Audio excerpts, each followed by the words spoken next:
This is really, when I took over chairman in January 2015, it was in March 2015 that it was revealed that Hillary Clinton ran most of her emails through a private server. Not only is this committee the General Oversight Committee of Congress, we have specific legislative jurisdiction on federal records. So that really began my work and this committee's work for the last 6 years investigating some of this corruption in the Obama administration. This represents, from my standpoint, the unequal application of justice. Hillary Clinton was exonerated. The email scandal, the mid-year examination investigation morphed into the Crossfire Hurricane scandal. I mean, I find it shocking that within 2 weeks of President Trump entering office, 2 of his phone calls to world leaders were leaked to the press. This is unprecedented. It's actually what spawned our investigation into the leaks to show the 125 leaks in the first 126 days. This cannot go on. This is dangerous to our democratic republic. Unfortunately, my efforts to uncover the truth have been severely obstructed by the agencies involved by entrenched bureaucrats that have every incentive to keep it hidden. This is an email that the GSA produced to us, and you can see we can read the whole thing except for the mobile phone number of the sender of the email. This is the exact same email produced to us by the FBI. As you can see, almost everything is redacted. There's no reason for things to be redacted. There's nothing involving or harming national security here. Might embarrass the agency, but doesn't harm national security. This is what we've been dealing with. This is the resistance we have encountered in our investigations into abuse of power. We simply don't have time to indulge in hyper-partisan investigations that simply don't advance the interests of the American people. Therefore, I do not think today's hearing is an appropriate use of our committee's time, resources, or, quite frankly, credibility. I've been a nonpartisan journalist for nearly 40 years in local news, CNN, CBS, PBS, and the national station group Sinclair. I've witnessed a dramatic devolution in my industry as we've allowed ourselves to be transformed into tools of political and corporate interests, pushing narratives, slanting information on the news and online, and seeking to shape public opinion rather than report facts and various views. This means today's media landscape has allowed some of the biggest and most important stories of our time to be covered in a fantastical and one-sided, often inaccurate and incomplete way, or perhaps escape coverage entirely, while important violations of law and constitutional rights by powerful interests go unchallenged. We have to confront the fact that our intelligence structure and some inside our federal agencies have proven more powerful than Congress, the legislative or judicial branches, more influential with the media, and largely immune from oversight, and after the most egregious violations from prosecution. CBS, where I worked at the time, publicly announced in 2013 that forensics proved my computers were remotely hacked and my work remotely monitored, and the CBS News systems were accessed in the spy effort as well. After the forensics definitively proved the government was responsible, had secretly installed a keystroke monitoring program, exfiltrated files, listened in on me secretly activating audio, looked through my work photos, then remotely overwrote computer logs to try to erase their tracks when we discovered them, nothing happened, zero. During my nearly 24-year career in the FBI, I investigated and managed numerous significant counterintelligence cases and specifically Russian counterintelligence investigations.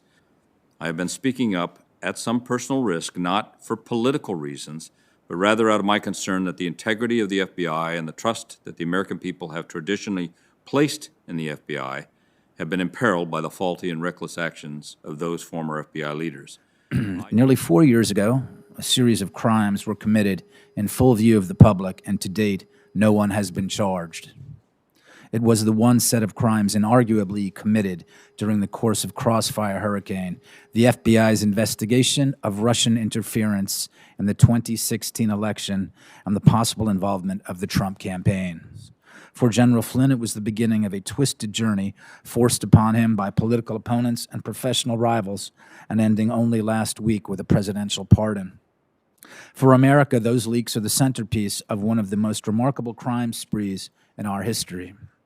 Classified information leaked serially to prestige press organizations for the purpose of prosecuting a campaign of political warfare against a sitting president. Reporters rarely, if ever, actually saw the classified documents. They relied on badly spun accounts of the documents fed to them by a circle of intelligence leakers. There really has been, and there is, an unholy alliance between liberals, Democrats, and the media.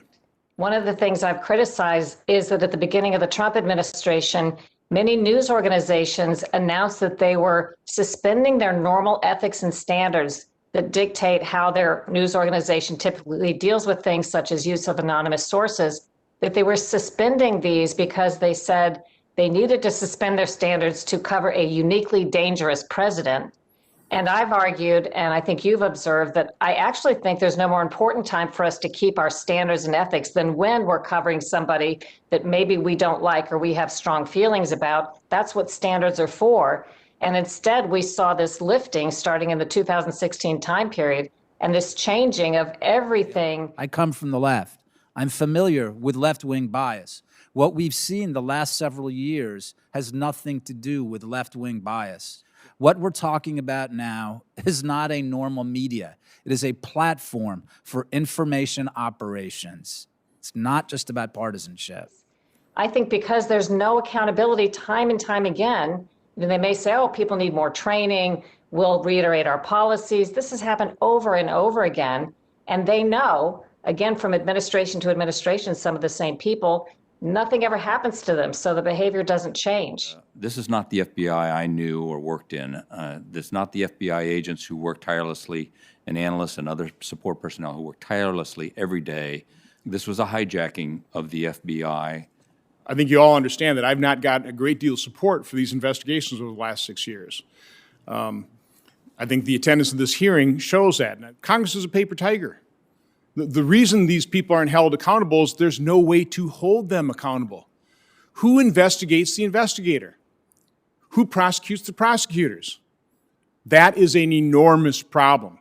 And it's certainly what I've come to understand in the 6 years trying to do this, trying to get this out. It bothers me in terms of the reflection and the impact on our democracy and on our freedoms. This is serious.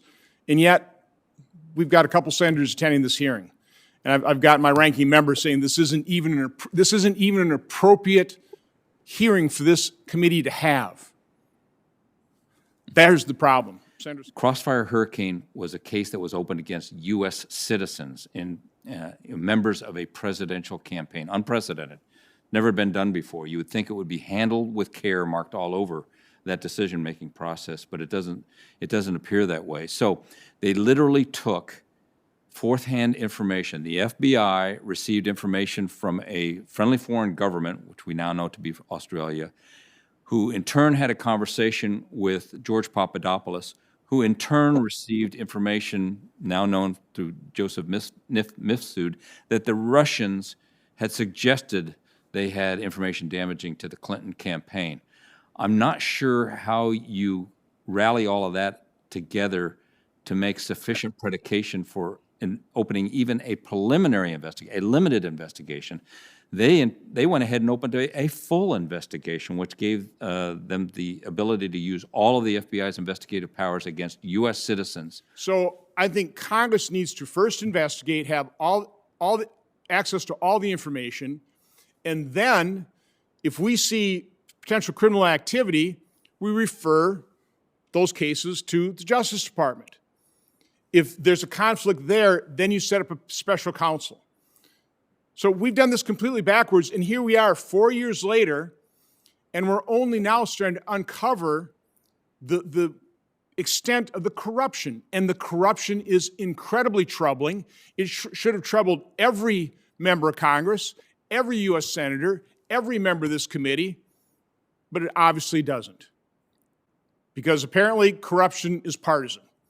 If it's corruption in the side of your party, not worried about it.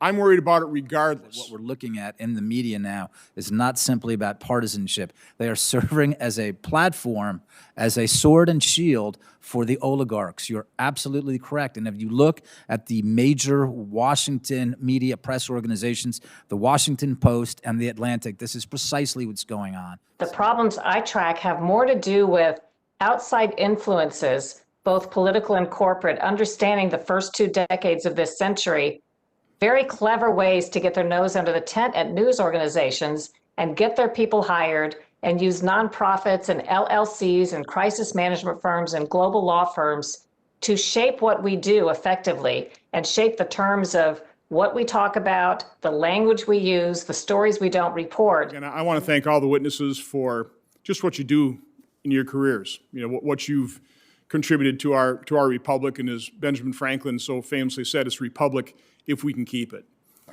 And it's a real concern when we see what's happening here. You know, the abuse of power. I'm highly concerned.